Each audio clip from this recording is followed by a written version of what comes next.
Well guys, here we are. It's that time of year where, well, the leaves are falling, winter's coming.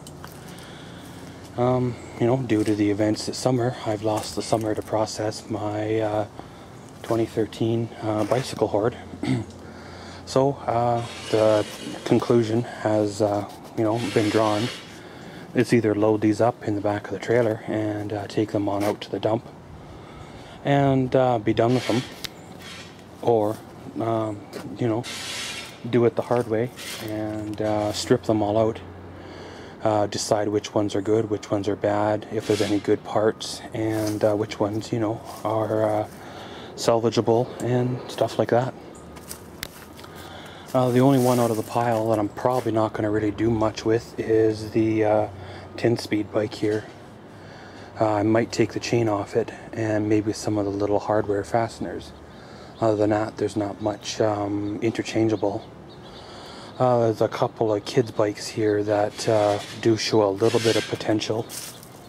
You know, the red frame bike, the full suspension bike. But other than that, you know, the rest are pretty much going to be parts. So guys, I'm going to get set up here, and you know, then we'll get cracking at her. So guys, first up on the chopping block is this purple Sport Tech Stylin 5-speed girls bike. Well, first of all, you notice it has a bit of corrosion, like just rust from you know, humidity and environment and that. Second thing you notice is it has you know, 2 flat tires. Has been well ridden. I know these are semi-slick tires, but they are fairly worn out. Seat is damaged. The twist shift up front is damaged. The brakes are, well, nothing spectacular. Nothing that I don't have, you know, more of in my collection of parts. The back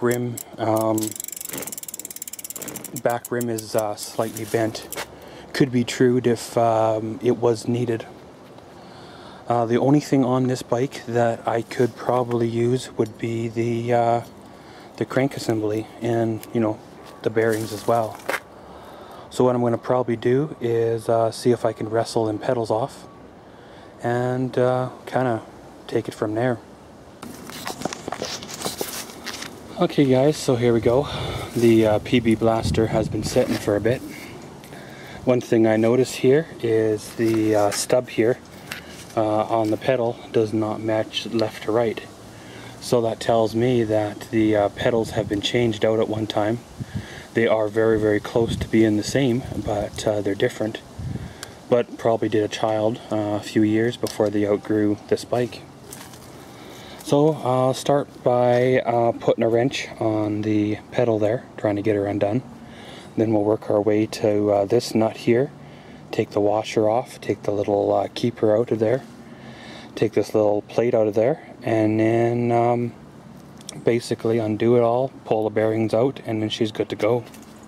So I'll throw you on the tripod and we'll get at her.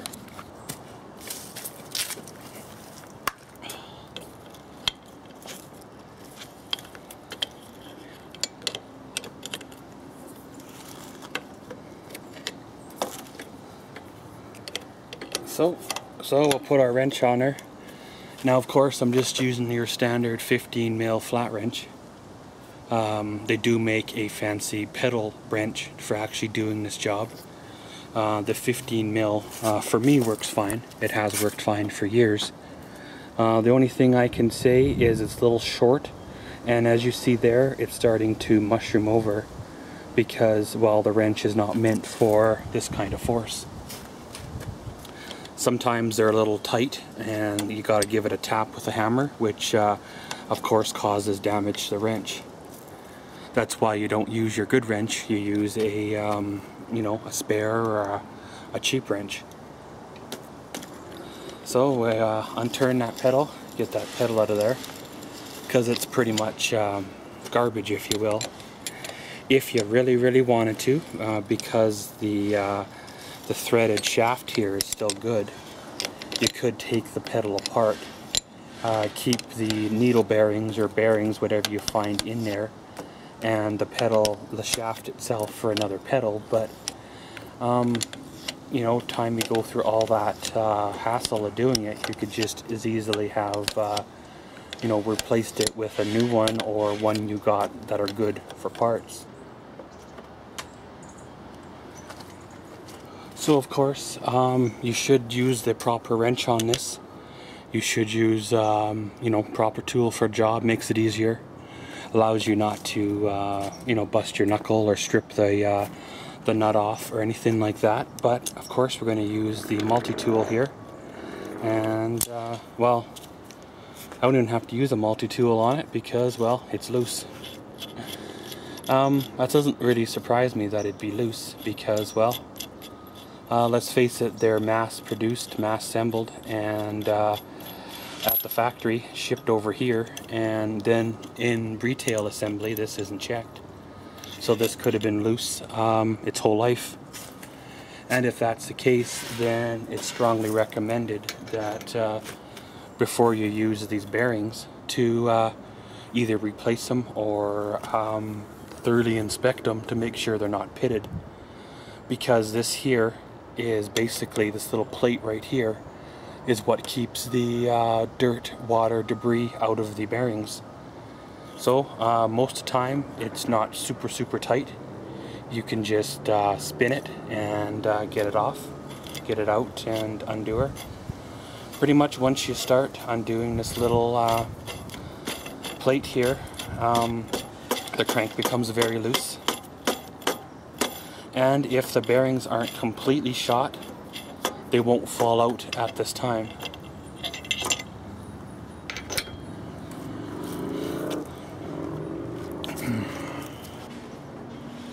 So pretty much right now the crank is really not held in there by much.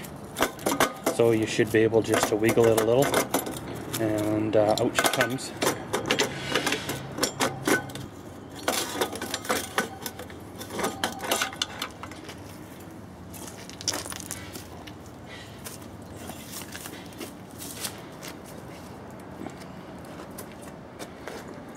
Now guys, this little close-up of the bearing. As you see there, this one little tab, I bent that getting out of there.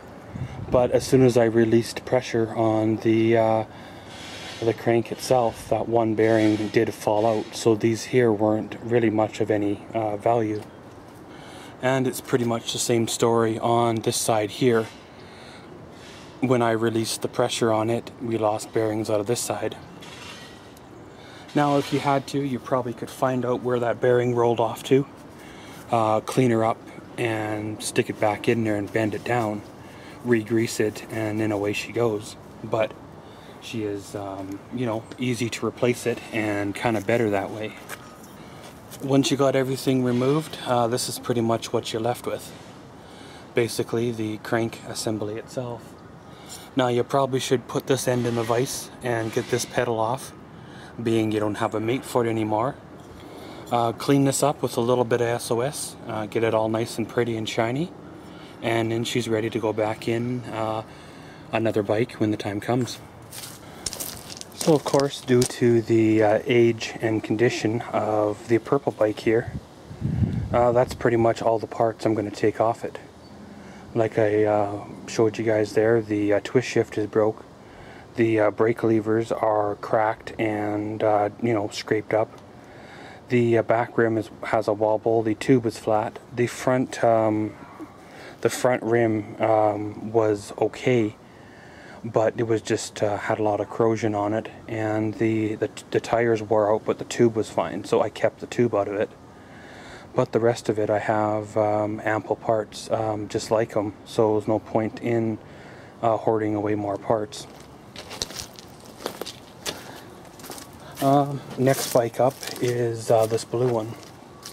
It's a boy's 6-speed full suspension. However, upon closer inspection, other than needing a chain and a front brake system, there's not really much parts this bike needs, and I have all those parts, so it's not a really big issue. So this one here is spared at this time from the crusher. However, this pink ladies frame bike here is not so lucky. Now again, unfortunately, due to the age of the bike, the only thing I'm taking off it is the back tire. If you squeeze it down, you'll notice it's not all checked or nothing. It's actually quite a decent tire. It's actually brand new-ish. It still has the nubbins on the tire, hasn't ridden a lot. So that's a good one to pull off. The front tire is the original tire to the bike, and of course the tube is flat and the tire is checked. The cables are seized from sitting. You probably could work them a bit and get them freed up. However, you know, I might take the chain off of this bike because it is a nice rust-free, free-moving chain, and it would work on the blue bike when the time comes. So yeah, let's get this baby stripped and then we'll move on. So the pink bike is stripped out pretty much as far as I'm going to take her. You know, like I said, I kept the back tire and tube. The back rim will be going as well. Next one up is this full suspension 21 speed Huffy brand Ravine bicycle. It has seen a bit of sun. It has seen a little bit of rain. It's not an aluminum frame. She is a steel frame. It does have twist shift. However, they are probably seized due to, you know, moisture, right? It has obviously been sitting in tall grass. It has obviously been sitting in tall grass due to, well, the obvious grass growing up in the wheels. It does need some attention to the chain, obviously. It does have corrosion. Somebody at some point didn't have the suspension tightened up, so it has worn a little bit of a groove in the shock, which is no real big deal. I do have a spare one of them. I can change it out. And just the obvious signs that it needs some loving. So let's start by clearing the grass out of the back wheel, and we'll start seeing if that wheel is semi-straight or bent.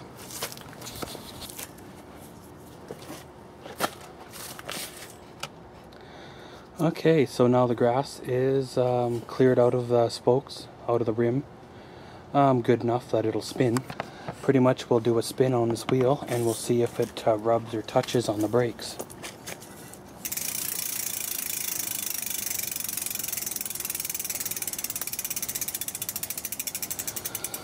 Well, the back rim is almost perfect. There is no wobble to it at all. It, you know, like I said, has been sitting. The tubes are flat and the tires are checked. The front rim has a slight wobble to it, but that's not a really biggie because I do have front rims in my parts collection. So guys, I guess for now this bike is saved from the crusher. So guys, the next bike up here is a Norco Cherokee, 18 speed bike, alloy wheels. It has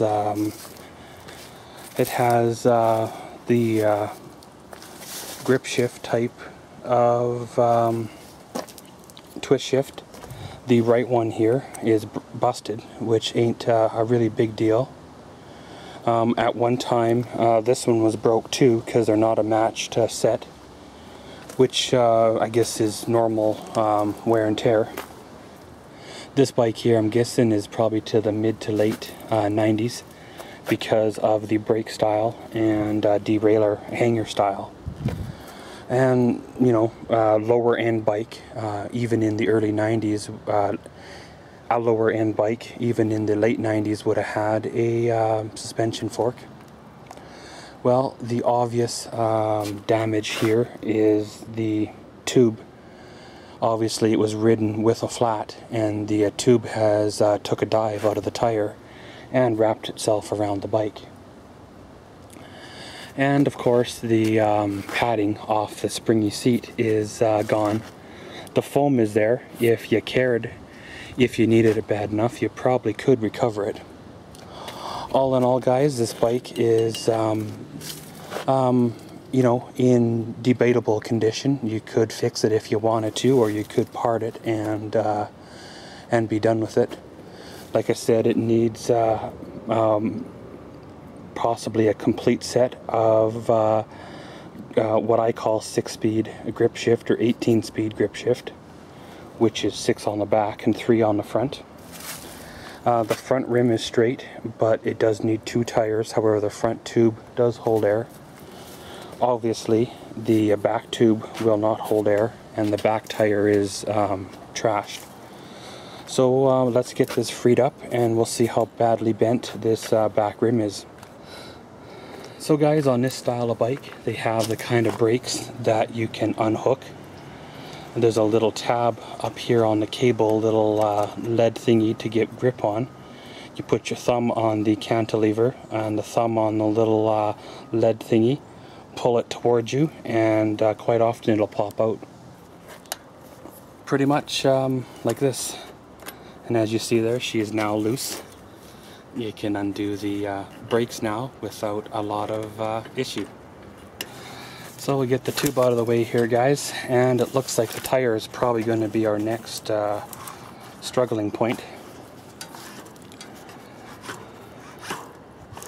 Looks like when the tube came off, it made the chain jump and is jammed against the frame.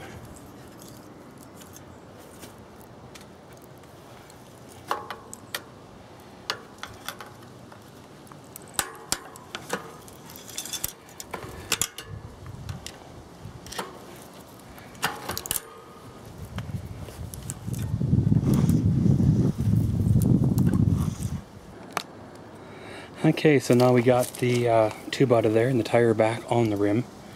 We'll give the tire a spin, the rim a spin. We'll give the rim a spin, and we'll see how badly bent this wheel is.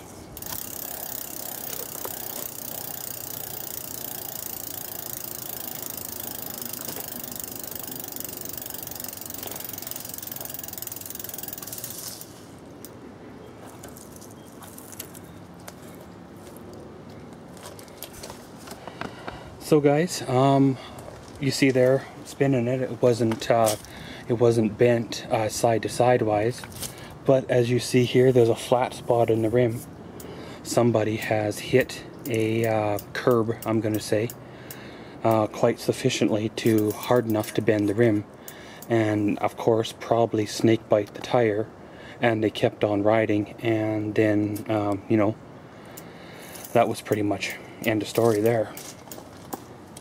So with that conclusion drawn up, that it needs a back rim, 2 tires, a tube, a seat, probably a set of grip shift, probably a cable or 2. It does seem like a long list of stuff to replace. However, being this is a 26 speed, but being this is a 26-inch 18-speed mountain bike, there is a little bit of forgiveness there. So of course this bike here might eventually be parted out and disposed of, but right now I do have a source of parts to fix this one up. So I guess that's another one that's being spared from the crusher.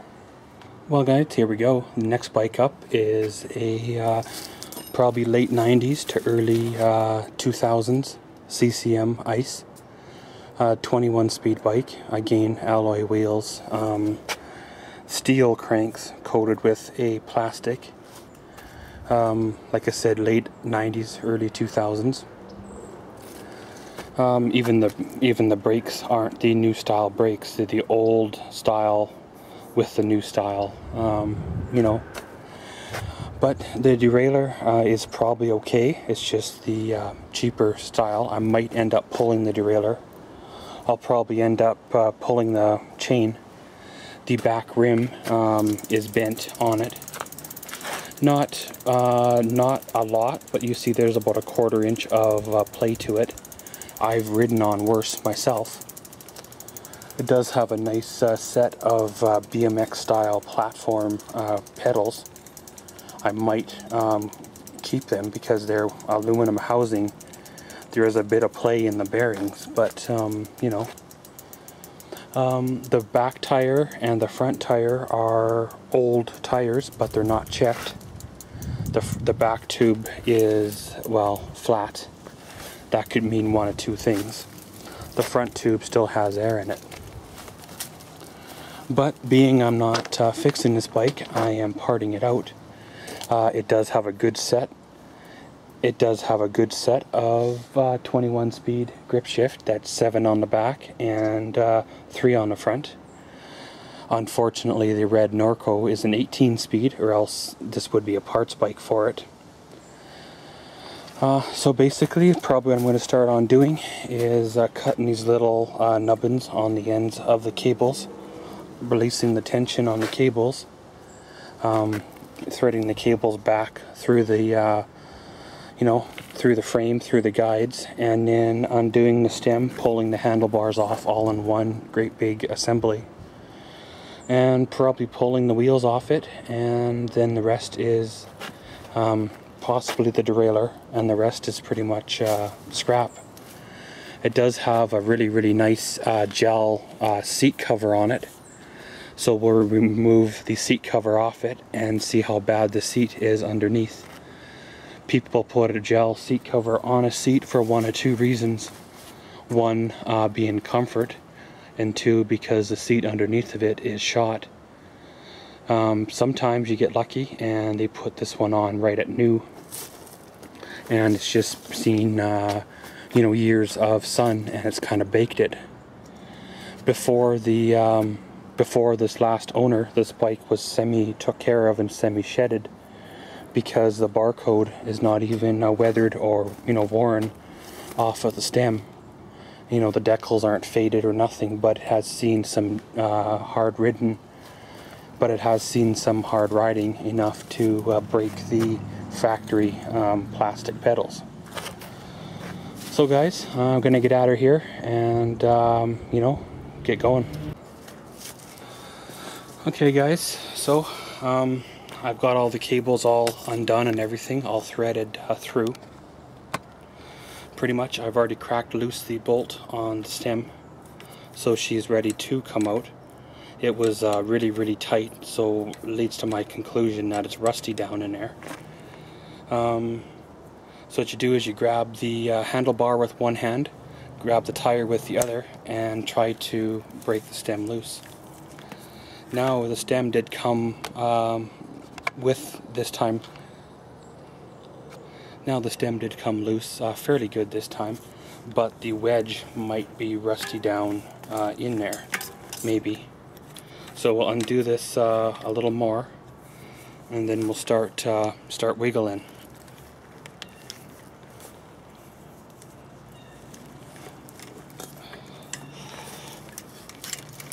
There you go. See, that's the kind of corrosion right there. See the drip of water? Gets down in there and starts to rust this cast steel wedge into the bike. So we'll set this aside for a later project. So basically what I'm going to do now is undo the front tire, undo the back tire, pretty much let them fall to the ground, strip the tires and tubes out of them, and take the derailleur off, and then basically she's pretty much good. Well guys, here we go. Got the bikes stripped out. Yeah, I know, there still is plenty of good parts on these bikes. However, there are the same good parts that I already have in my collection. So there's no point in getting a whole drawer full of the same parts that chances are you're never going to use. Plus, these are plentiful parts, these are common parts, these are parts you'll find every day, every time you're out picking or looking. You know, some of the tires are good, some of the tubes are good, but at the same time, you know, when you already have them, by the time you take them off and put them in storage, by the time you go to use them, they've you know, checked and rotted and they don't hold air anymore, right? But guys, out of the Great Bicycle Hoard of 2013, I was able to save the trike for now. I saved the red 18-speed Norco. I saved 3 20-inch boys bikes, I guess you could call them. And I saved, for now, this big full suspension heavy Huffy Ravine bike. They will be potential projects for down the road in the future, maybe over winter or in the spring. Plus, you know, various other small parts, a couple of sets of 20-inch rims, 26-inch tires and tubes, and 20-inch tube, and a 26-inch back rim. But yeah, I know it's kind of sad and a shame, if you will, to see good parts go into the landfill or into the scrap pile. But at the same time, you know, you don't need to have piles of parts that you're never going to use. But guys, out of the 17 bikes that I scrapped, I did save back 6. The other ones were either too far gone, or I took parts off them and they went. There was only one really in here that I probably should keep, would be this little purple one. However, it does need too much parts for the profit on the resale value. But guys, it pretty much concludes the bicycle scrapping of 2013. So as always, thanks for watching Maxwell's World. Comment, subscribe, and enjoy.